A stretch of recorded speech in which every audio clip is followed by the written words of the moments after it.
Two.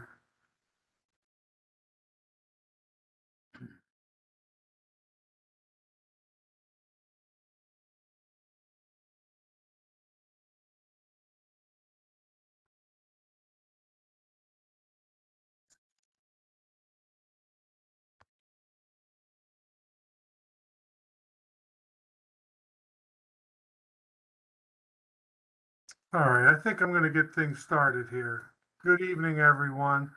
Welcome to Southwestern Pennsylvania Commission's Transportation Improvement Program, or TIP, update for PennDOT District 10, covering Armstrong, Butler, and Indiana counties. We'll talk about the overall TIP, but we'll also, part of our presentation will focus on Armstrong, Butler, and Indiana counties. My name is Dominic DeAndrea, and I am the Director of Transportation Planning for SPC. Also presenting with me tonight is Ryan Gordon of SPC, who is the manager of our Transportation Program Development activities. I would also like to acknowledge and thank the SPC staff that are with us here tonight, and PennDOT District 10 staff, particularly Harold Swan, who's also here with us, and staff from the 3 counties that were part of this process that helped us deliver this draft tip. Next slide, please. I hear people still logging in, so I'll try to go slow. Just a couple of housekeeping items for tonight's meeting. Please continue to mute your microphone and have your camera off. Questions can be entered into the chat box, lower right-hand corner there of the screen. Questions will be addressed at the conclusion of the presentation, and the presentation will be posted on SPC's website, I'd say within a day or so. Next slide, please. So this evening we want to go through a presentation that talks about transportation planning and the TIP schedule, what we've undergone in the past year here, funding, TIP investments in the region, county projects, support documents, public engagement, and how to comment. And then at the end, as I said, we will take questions. Next slide, please. So our 30-day public comment period on this draft 2023 TIP is now underway, and we will be taking comments through June 7th, 2022. In June 2019, SPC adopted the region's official long-range transportation plan, Smart Moves for a Changing Region, which includes over $22.7 billion for the region's transportation priorities over 25 years. Smart Moves prioritizes programs and projects that advance the regional vision of a world-class, safe, and well-maintained integrated transportation system that provides mobility for all, enables resilient communities, and supports a globally competitive economy. The region's long-range transportation plan is implemented with a series of short-term investment plans known as the TIP, Transportation Improvement Program. Each TIP, like the one currently out for public review, is a step along the 25-year investment in our region's future. Billions of dollars in state, federal, and local funds will be invested to improve our region's transportation system over the next 4 years. Next slide, please.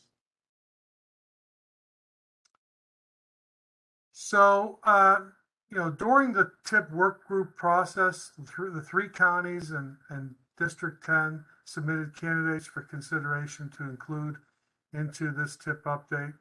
Previous public comments were reviewed and considered for candidate project inclusion. After discussions at the first 2 TIP work group meetings, and the candidate list was shortened.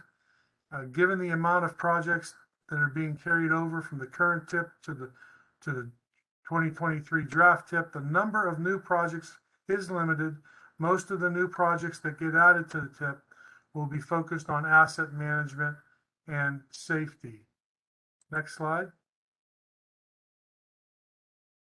So this graph shows funding in the last 4 tip cycles and the new draft tip for highways and bridges.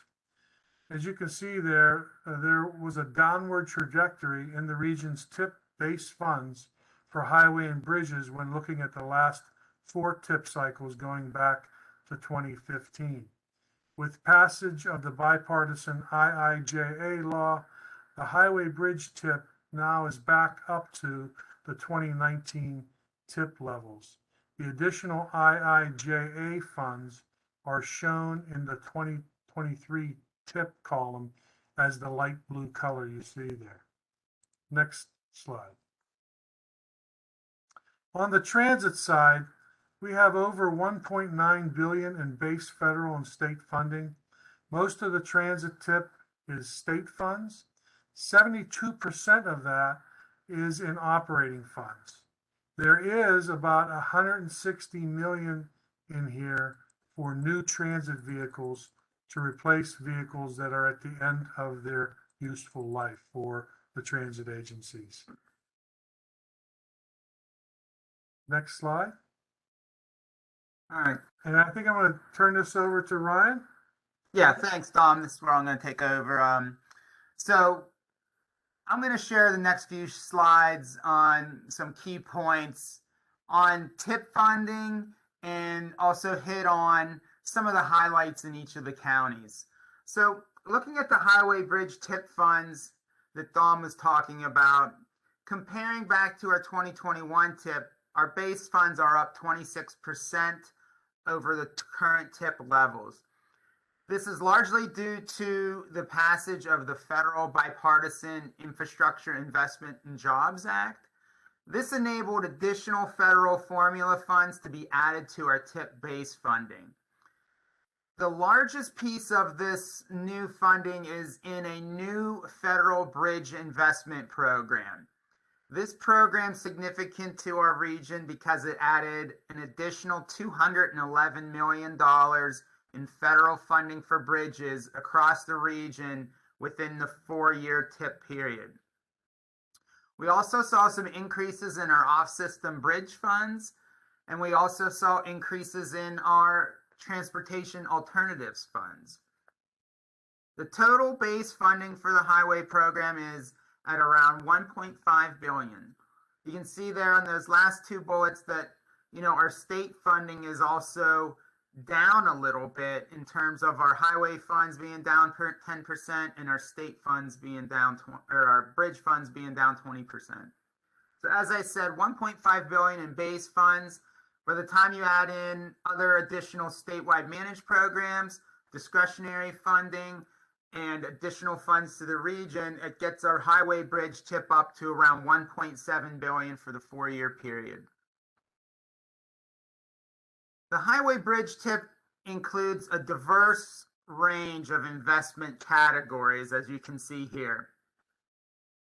Bridge is our largest category and receives the most of funding at 41% of the highway bridge tip is dedicated to that bridge funding. And that's typically the case, but it's even more so this year with the addition of, like I said, that new federal bridge program.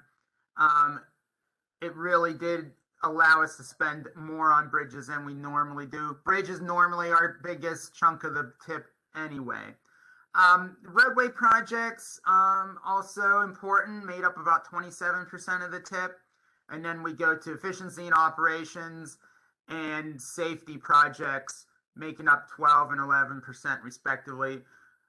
We also have, actually 3% of our highway bridge tip does go to transit, and so does around 2% of our ped bike, pedestrian bicycle improvement projects.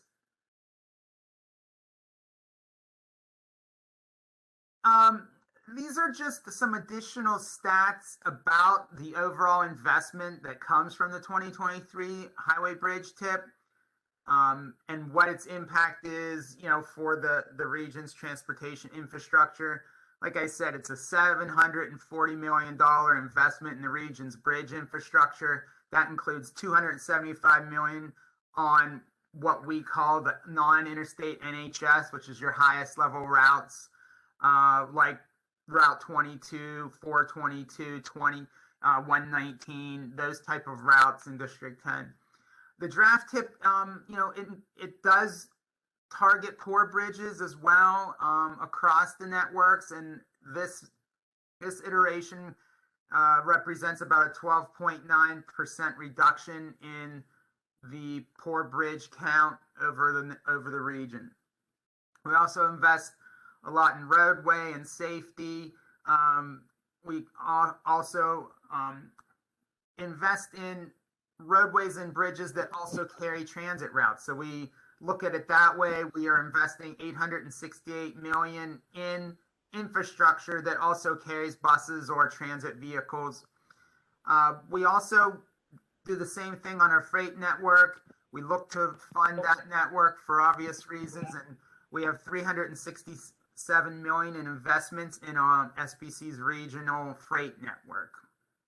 And then the last thing I like to mention here is, we have around $22.9 million invested in bicycle and pedestrian programs and projects on the draft tip. There are some additional transportation funding that is kind of outside what SPC directly puts together for the regional tip. However, they still are investments in transportation in the region. And we do note these sources in our tip financial summary. And we also include the information pertaining to them in our tip document appendices. So this is just a snapshot of that. These include the statewide interstate program, the turnpike capital maintenance program, and just a hodgepodge of additional regional, state funds such as county and municipal liquid fuels, PennDOT maintenance funds, other programs that are specific to things like signals or multimodal, things like that. So, and then we have a large turnpike project that continues. It's like a 20-year project. That's the big ticket number there on that, on Monfayette 51 to I-376.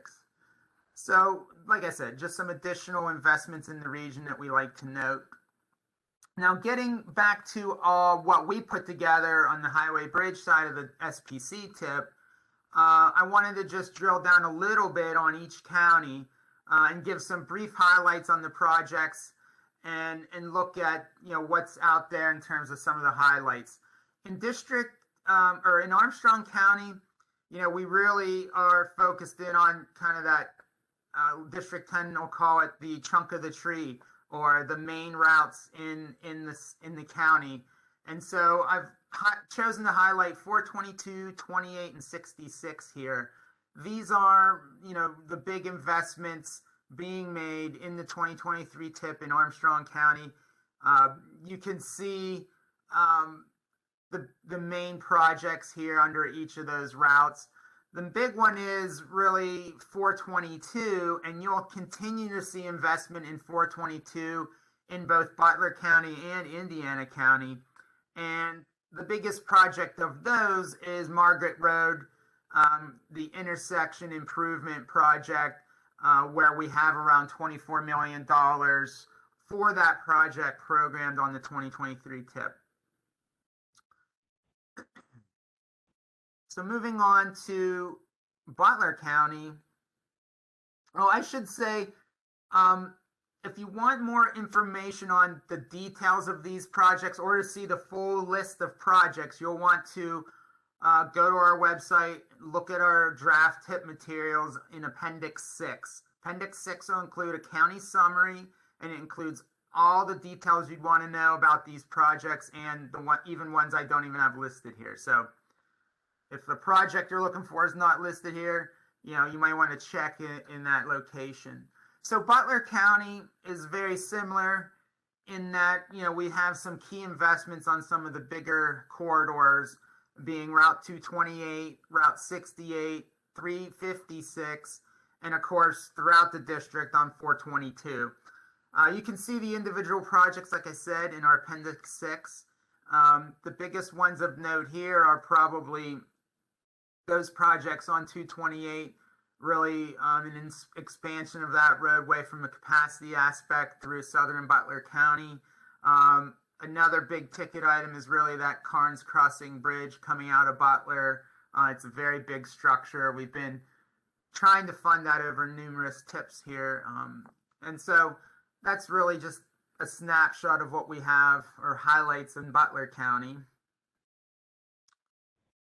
And then we did the same thing here for Indiana County, and it's much the same. 422 investments are shown there. It's a lot of resurfacing with also a couple of big bridges along there in Indiana on 422. Comes out to almost a $20 million investment in just 422 in Indiana County. You also have a lot of bridges on 119, so $18.3 million invested in bridge projects on 119 through the length of Indiana County. And then we have the project that's got an economic development angle to it, where we've been working to fund this $3.7 million investment at the Indian Springs Road and Rustic Lodge Road intersection. And we continue to fund that project on the 2023 tip. One other thing I did want to mention is that there were two projects in Indiana County that were successfully selected via SPC's competitive TA program. We're one of the few counties to get two projects from that funding, and those projects are the Salzburg Road bicycle improvements in just south of Indiana borough, and the Blairsville Riverfront Trail improvements down along the border of Indiana and Blairsville. So I did want to make that note. We also have a transit side to the tip, and these are really just highlights of the transit tip in District 10.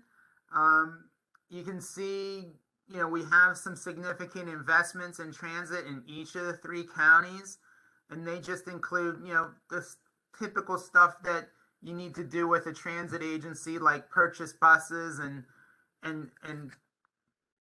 replace multimodal terminals and construct park and ride facilities. And you can see what those investments are at those numbers. We also have a lot of operating assistance or operating funds for transit. And you can see this little chart over here that shows the tip funding for the transit agencies for operations. And as I mentioned earlier, we do include the Interstate program in what we consider to be investments in the region. And this is a statewide interstate program. Projects are really selected outside of SPC at the statewide level. We have one project in District 10 to mention that's on the interstate program, and that is the I-79 Southern Section reconstruction, and it's a $16 million project, $16 million invested in reconstruction and widening of this section of I-79 from the county line up to 528.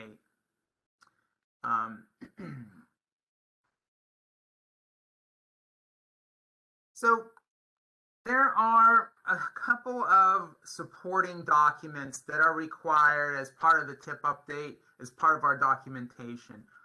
One of those documents is Air Quality Conformity Report. And before the TIP can be approved, we must demonstrate that we're implementing the long-range plan through the TIP and that will not worsen the region's air quality. The emissions and ozone precursor pollutants and PM 2.5 pollutants will all remain below vehicle emissions budgets as approved by the EPA for the area. And so you can see here on this slide that the blue shaded section of the map is the ozone non-attainment, and the straight line at the top of the graph shows our emissions budget. and you can see that the curved line below shows our volatile organic compounds and our emissions in that area. So bottom line is we have no issue with our ozone or our NOx nitrogen oxides emissions within our non-attainment area with the addition of these TIP projects. The next slide is another aspect of our conformity, which is PM 2.5. They're basically small particle dust that's of 2.5 microns diameter or less. That's why it's called 2.5. You can see same things going on here. The purple shaded area is our non-attainment area, and the graphs to the left show that our emissions budgets at the top, and then our modeled emissions with the TIP in there are at the bottom. And so again, no issue from an air quality standpoint for the 2023 TIP. The other required documentation we need to do for the 2023 TIP is the environmental justice report. And environmental justice is required to identify if there's any disproportionately high adverse or human or environmental effects to low-income populations or minority populations. So this analysis and this documentation just ensures that our social equity in programming the transportation investments includes participation and fair participation, and has no affected communities with these projects. And so you can see that within the region for the TIP, there are 58% of our investments on the TIP are within low-income areas. There's 58% of that in low-income areas, and that amounts to about 51% of our projects. 57% of the investment is in minority environmental justice areas, and that equates to about 29% of the projects. So our documentation is all in line for that, as my light turns out. And we are in good shape with that documentation as well. And the last thing I want to do is turn it over to Dom to bring us home on some of our community and public engagement to date, and tell you how you can comment on the draft TIP. Thanks, Ryan. Can you hear me? Yeah, we got you, Dom. I'll take us to the finish line here. So our public engagement to date, we have our public participation panels who met in October and November of last year. As with the previous TIPs, SPC is also collecting a number of comments and suggestions through a number of avenues, such as from social media, municipal and stakeholder outreach that we do, and the PennDOT Connects project meetings. We also gather feedback from those meetings as well. The State Transportation Commission's online survey yielded over 600 comments and suggestions. So we are also sifting through that. And we also went back and looked at the comments made on the last TIP. That's always a source in case, making sure that nothing is overlooked there. Next slide, please. So how do I comment? So, obviously we want to encourage you that are participating here tonight to share the access to folks in terms of making public comment. Comments on the draft documents will be accepted by SPC during these virtual public meetings that we're having, but also written comments can be submitted to comments@spcregion.org by mail, or by mail to SPC Comments at 2 Chatham Center, Suite 500, 112 Washington Place. That's our address. So we're taking them every which way, the comments. So All comments must be received by 4 p.m. on Tuesday, June 7th. And that'll give us enough time to, start to address these comments prior to our commission meeting. And at the June 27th commission meeting, our commission will consider approval of the draft documents at their meeting at 4:30. And that meeting will be held at our conference center down here at our offices at 2 Chatham Center. So next slide. And I think this slide shows the top link is a link that brings you to the public comment area. And the bottom link is really our story map of the draft tip. It's a really nice summary of the entire process that we explained tonight. If you could, Ryan or Shannon, I'm not sure who has control, if you could maybe even put those links in the chat so people could copy them easily. Yeah, I just brought up this is what the story maps look like. Yep. You can toggle through this. It'll tell you a little bit more about the tip process, and we have some mapping in there. So just for your information there. And so, yeah, maybe if we could put those links in the chat box. That might be a way for folks to copy. Yeah, let me try and do that here.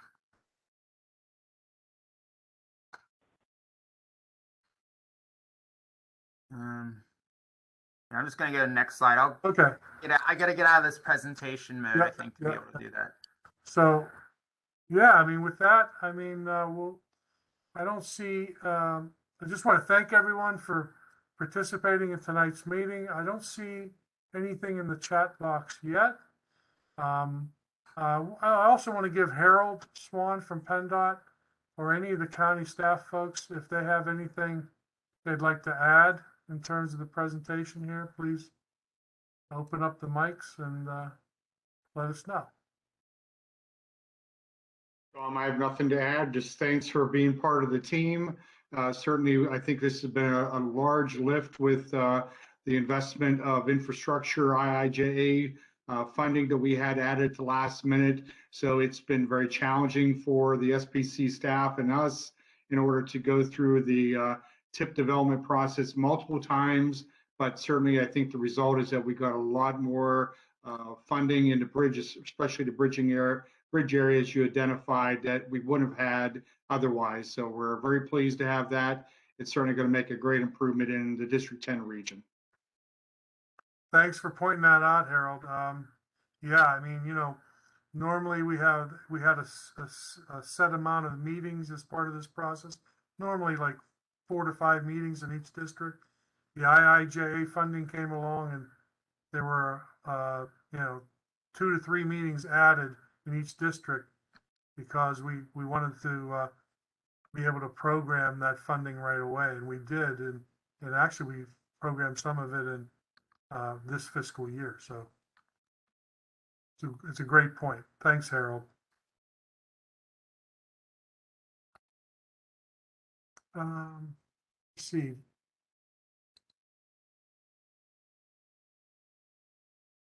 Do we want to, I don't see anything in the chat box. Do we want to just allow folks to can folks unmute themselves or? Yeah, there was one question in chat, which I responded to. The location of all the details of the projects are, if you follow this link, actually, I can do this right now on the screen. You follow this link, you'll be able to get to our, maybe. I put it back. Hold on. Let me get back to where I need to go here. That link. I got to put a new link in there, Dom. That one I was missing something on here. Hold on. I'm going to stop sharing. Okay. So just see if anyone else wants to chime in while I'm doing this. I'll be able to get us directed here a little better. You go to our website. Are we able to unmute everyone? I don't see anything else in the chat. Yeah, I'm going to go back to sharing this. So going to our website, can you see that now?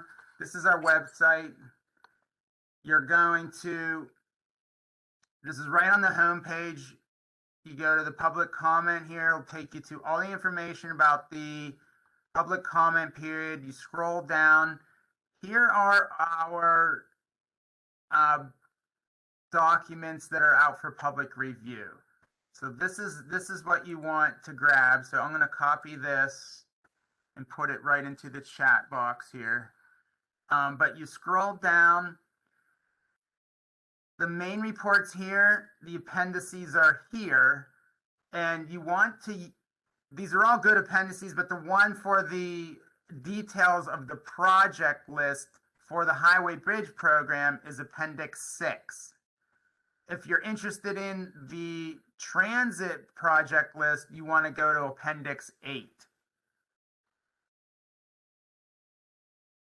If you just go to our homepage, that might be, it's spcregion.org. You could do exactly what I just did. It'll take you to right here. So spcregion.org, good place to start. And then just, like I said, you hit this box and then you're on your way. If you want to view the story maps here, and if you want to get details on how to comment, it's right here. So there you go, Dom. Thanks, Ryan. And Barb, Peace had a comment. Thank you very much, Barb. Really appreciate that. Shout out to SPC staff. Thank you. Tom, can I add one comment about the transit funding? Sure, Dave. Yeah, just, if you may be wondering, where's the IIJA funding for transit? It took FTA a little longer to put the tables together to convert the kind of language that Congress does when they write a law into numbers that can be used by the transit agencies. And we actually just got those squared away last week. So it was too late for those to be turned into projects on the tip. They will turn into projects on the tip over the coming year. You will start seeing them. I would expect for the I can't really put my finger on what specifically is going to happen for the rural operators through their program, but I would expect at least a 25% additional funding for transit capital projects. Thanks, Dave. And by the way, folks, that's David Totten, our transit planner here at SPC, in case you didn't know. I appreciate that, Dave. I appreciate that ad. And one regional project that's going to be specifically of interest to Butler County is the Port Authority does have a project on the tip to purchase 81 new light rail trains. Going to replace all the trains on the T. And I only mention that because Butler Transit does run a service that goes to the T station at Allegheny Station. So that'll be a benefit to the people of Butler. Thank you, David. Any questions out there? I hope folks are able to unmute themselves. Hi, Dom. This is Kim Geyer calling. Hi, Kim. Hi. Do we anticipate, or do you anticipate, or more so, I guess, PennDOT anticipate any delays in any projects pertaining because of the gap in the supply chain or with labor? Yeah, that's a really good question. I can answer generally. I think what PennDOT's finding is some of these contractors, some of these schedules are a bit sometimes extended because of the supply chain issues. Mm-hmm. Whether they need lighting poles, signal poles, you name it, or steel. Yeah. So yeah, I mean, I don't know if Harold, you can speak to any of that, but I would say generally, yes, of course, Yeah. construction is impacted by, supply chain delays, but those are the kinds of things that project folks kind of just fight through. And Yeah. projects, I don't think they'll delay the start of projects, but once the project's underway, and the submittals are approved, and then we're ready to go. And then we're just waiting for the supply chain to supply the project. Do Harold, we, I don't know if you have anything to add to that. I can add a few comments. Kim, thanks for the question. Certainly very relevant. I think Dom answered it well, that right now our projects are or currently being constructed, we'll put it that way. They seem to be reacting to this fairly well. We've known about supply chain issues for probably about the last 6 months. Certainly, like Dawn mentioned, with lights and light poles and masts, also pipe. Pipe has been very challenging. We've been told it's 3 to 6 month delay in getting stuff that typically they would have had at their fingertips in the past. And then also the price increase. We're already seeing bids coming in on new projects coming in over what we anticipated, even at our best estimates that we had. I think somebody had said today, I haven't looked at the gas prices, but maybe it went up like 20 cents here today. So we're already starting to anticipate what those impacts are going to be on future paving projects, especially. do we keep track of do we build in a contingency with each of the projects that are on the tip? I know in the past it's always been broken down into, design, pre-engineering, right away, utilities, and on and on. But I've never seen like a separate line item for contingency. And it'd be interesting, maybe it would be interesting as a region to keep track of the additional costs of each project that we could look back on, or we could use as data, in the event we ever had to go to the federal government or state government and make a case for additional funding. Yeah, we have an entire unit, our contract management folks, that is their bread and butter. They kind of track based upon past history, what they anticipate the future bids to look like. And then they do continuous adjustments every time those big quantities come in higher for the pipe and for bituminous and for you name it. Every work element that we have, they identify what those cost increases are. But so we can go back and we could identify what those cost increases did look like if we ever had to go back and look at it reflectively. To your point, though, in every one of our pre-construction and construction phases, there is no contingency for any type of inflationary amount, other than every year when we build our tip, we do build in a 3% inflation amount for each one of our phases. So it stands to reason that there's going to be inflation based upon anything that's out there. So we add 3% on every project. And if we don't need it, that ends up being a little bit of surplus that we have that we can use on other projects, or as we're alluding to, pay for something else whenever we have a greater inflationary situation, we can help to pay for things. We're already starting to see some tempering of our projects, looking at which ones we're going to move forward. And I have a meeting coming up tomorrow. As a matter of fact, we're going to talk about cost increases. We have a handful there that we're going to have to look at, okay, what's going to be the impact? Something's going to have to slide. What is it going to be? It might just be a very small adjustment, and nobody will know. And sometimes they get to be major, but hopefully we'll keep it minute. Well, thank you. Thank you, Harold. Yep, you're welcome.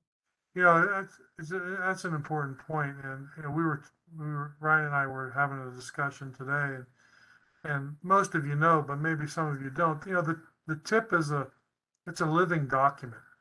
We work constantly on it. The tip that's brought to our commission is sort of a snapshot in time. We have monthly meetings with the counties and with PennDOT to make adjustments to the tip, adjustments that Harold described. So it's a living document. It gets amended or adjusted on a monthly basis.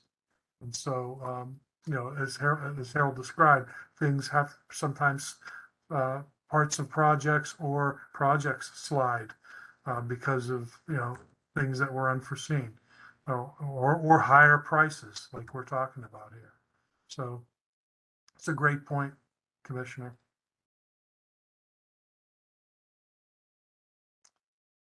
Any other questions? I don't think I see anything else in the chat box. Any other questions or comments?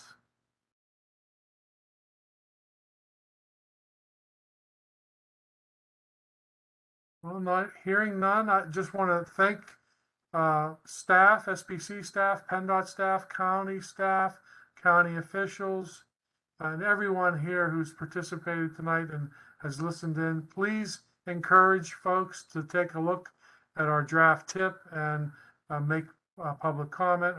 Again, our public comment period ends on June 7th, so we have time to address them and be prepared for our commission meeting for approval. So thank you all for participating tonight. With that, have a great evening, folks. Thanks, everybody. Thank you. Thank Bye now. you. Thank you.